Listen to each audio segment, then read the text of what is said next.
Dito ako ngayon sa bahay ni Awit. Ano yan, Net? Binibenta mo na lahat yan? Hindi ah. Ha? Sa camping tayo. Camping.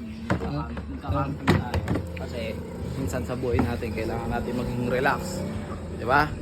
Kailangan natin yan eh. Kailangan mo magkaroon ng peace of mind sa buhay. So, ito yung tanging para. Alam mo, isa yan sa recommend ko sa buhay. Yung mag-camping kayo. Para kahit marami kayong problema, Ma-refresh. Kapag nakasalamuha mo ang kalikasan, mare-refresh ka. Tama.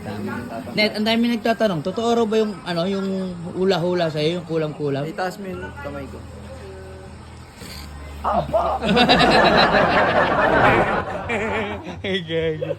So ayan guys, magka-camping muna kami ngayon. Ayan. Wala na magawa si Awit sa buhay niya eh. Oh. Ayaw mo nag-basketball? Babalik tayo dyan. Yeah. Medyo nire-relax ko lang yung sarili ko ngayon. Sa mga bagay-bagay. Yun. So ayan, kasama ko na naman si Awit ngayon. Ayan, syempre. Hindi ko masasabing okay na talaga siya. Pero nakakatuwa naman kasi kahit papano, nakaka-recover na siya. Konti lang. Konti lang. Ayan. Siyempre, mas sanay kasi akong pinupuntahan siya na may problema siya. so ngayon, siyempre, siya naman yung nag-aya. Ayan, camping daw kami. Para ma-relax tayong lahat. Ayan, kaya nakakatuwa naman. Minsan sa buhay na, kayo lagi. Pero kasi, tata titinay, sinabi niya, yayin ko nga sila. ako na muna ang magyayaya sa inyo kasi lagi kayong masaya. Para ma-experience din naman namin maging masaya. Tangina, napakalaking bagay. Yun lang isa sa mga hinahanap ko. Kahit walang involved na pera, yung maaya. Hindi, alam mo kayo, Dick. Oh. Sa mga bagay na, hindi naman ako nagpaparinig o naninira ng tao. Ako kasi, kayo Dick, meron o wala, hindi ako nakakakalimot. Kumbaga, nakita mo naman, anytime na may event kami, pwede punta kayo. Kaya yun nga yung isa sa mga yung ibang influencer na nakilala nyo, na pinakasamahan nyo, nayaya ba kayo? Sabihin na natin kadikit namin, kadikit ko. Kaya Dick, simulat sa pool. Oo naman. Sa'yo. Diba? Siyempre, Kuya Dick, kaya ka pinapakisamahan kasi may mapapala sila sa'yo. Hindi naman. Totoo yun. Bakit? Tangina, ako sasabihin ko sa'yo dati, Kuya Dick, kailangan kita. Bakit? Tama ko dito, wala One ako call away sasakyan din talaga. Oo naman. Pero ako, sinasabi ko sa'yo yung totoo. Kuya Dick, kailangan kita, wala akong sasakyan Ba, pwede mo muna ako samahan. Hindi yung Kuya Dick, punta ka dito. Gala tayo, pero hindi mo alam, gagamitin pala. Okay, cut na.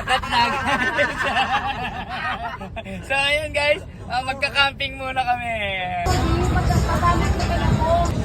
So ayun, syempre mamimili muna kami ng mga dadali namin dun sa Ayan. Nakamit ako.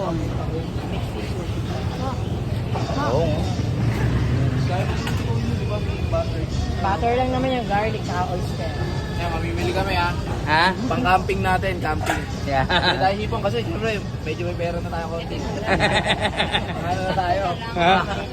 Mga seafood naman. Boss, dito boss! So ayan, ginabi na kami. Nagka-problema dun sa unang sasakyan kaya naglalamove na muna kami. Ayan, let's go na! Let's go!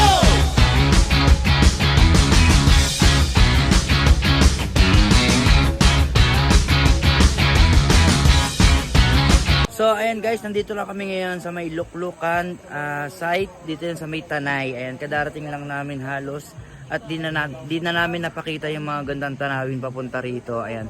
So ngayon, kailangan muna namin mag-set up ng mga tent at mag-prepare ng mga food. Ayan. Kaya tara, sama kayo. Let's go!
Di ba?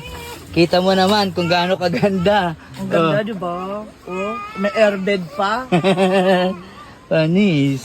Baka awit yan. Oh. Kaiden! Pakit ka daw, Pakit mo na kayo din. Pakit ka sa kanila, pakit. Ay. Paano daw ang sad face, Kaiden?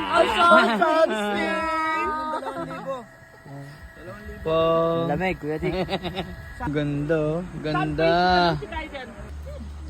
Ang ganda, ang solid dito, guys, oh. Tabing ilog. Tapos makikita mo yung buwan nakaharap sa iyo. Ayun, oh. Tapos makikita mo si Dua. Ayun, oh. Ganda. Carpet guys, kakabit na natin.